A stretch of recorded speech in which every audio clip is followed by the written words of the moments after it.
Assalamualaikum warahmatullahi wabarakatuh. Halo teman-teman, perkenalkan nama saya Hilda Sanizar. Saya dari kelas S5G dan akan mempresentasikan hasil rangkuman belajar saya tentang ketentuan umum dan tata cara perpajakan. Oke, teman-teman semua. Pertama di sini kita akan membahas tentang kewajiban wajib pajak. Apa sih kewajiban itu? Kewajibannya itu yang pertama ada kewajiban mendaftarkan diri sebagai seorang wajib pajak, lalu ada kewajiban untuk membayar, terus pemotongan atau pemungutan serta pelaporan pajak, lalu ada kewajiban dalam hal diperiksa dan kewajiban dalam memberikan data. Selain dari kewajiban ada juga hak wajib pajak.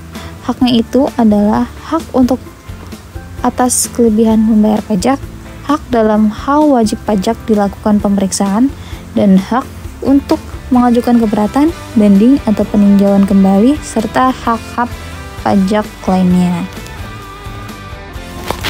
Lalu di sini ada pembahasan tentang NPWP dan pengukuhan PKP.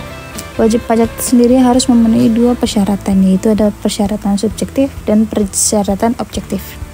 Persyaratan subjektif yaitu persyaratan yang sesuai dengan ketentuan mengenai subjek pajak dalam Undang-Undang PPh. Lalu ada persyaratan objektif yaitu persyaratan bagi subjek pajak yang menerima atau memperoleh penghasilan atau kewajiban untuk melakukan pemotongan atau pemungutan sesuai dengan Undang-Undang PPh. Wajib pajak yang bukan pengusaha dia bisa membuat NPWP, sedangkan untuk yang pengusaha mereka wajib membuat NPWP dan pengukuhan. Oke, lalu selanjutnya ada sanksi pajak. Sanksi orang yang dengan sengaja tidak mendaftarkan diri untuk diberikan NPWP atau tidak melakukan usahanya untuk dikukuhkan sebagai PKP. Ini dapat menimbulkan kerugian pada pendapatan negara dan hukumannya itu adalah pidana penjara 6 bulan sampai 6 tahun dan denda 2 sampai 4 kali jumlah pajak terutang yang tidak atau kurang dibayar. Oke, lalu di sini ada penyampaian atau pelaporan SPT. Yaitu adalah suatu proses pencatatan yang dilakukan secara teratur untuk mengumpulkan data dan informasi keuangan yang meliputi harta, kewajiban, modal, penghasilan dan biaya, serta jumlah harga perolehan atau penyerahan barang atau jasa yang ditutup dengan menyusun laporan keuangan berupa neraca dan laporan laba rugi pada setiap tahun akhir pajak. Biasanya untuk yang wajib pajak pribadi itu ada di bulan akhir Maret, sedangkan yang untuk badan ada di akhir bulan April.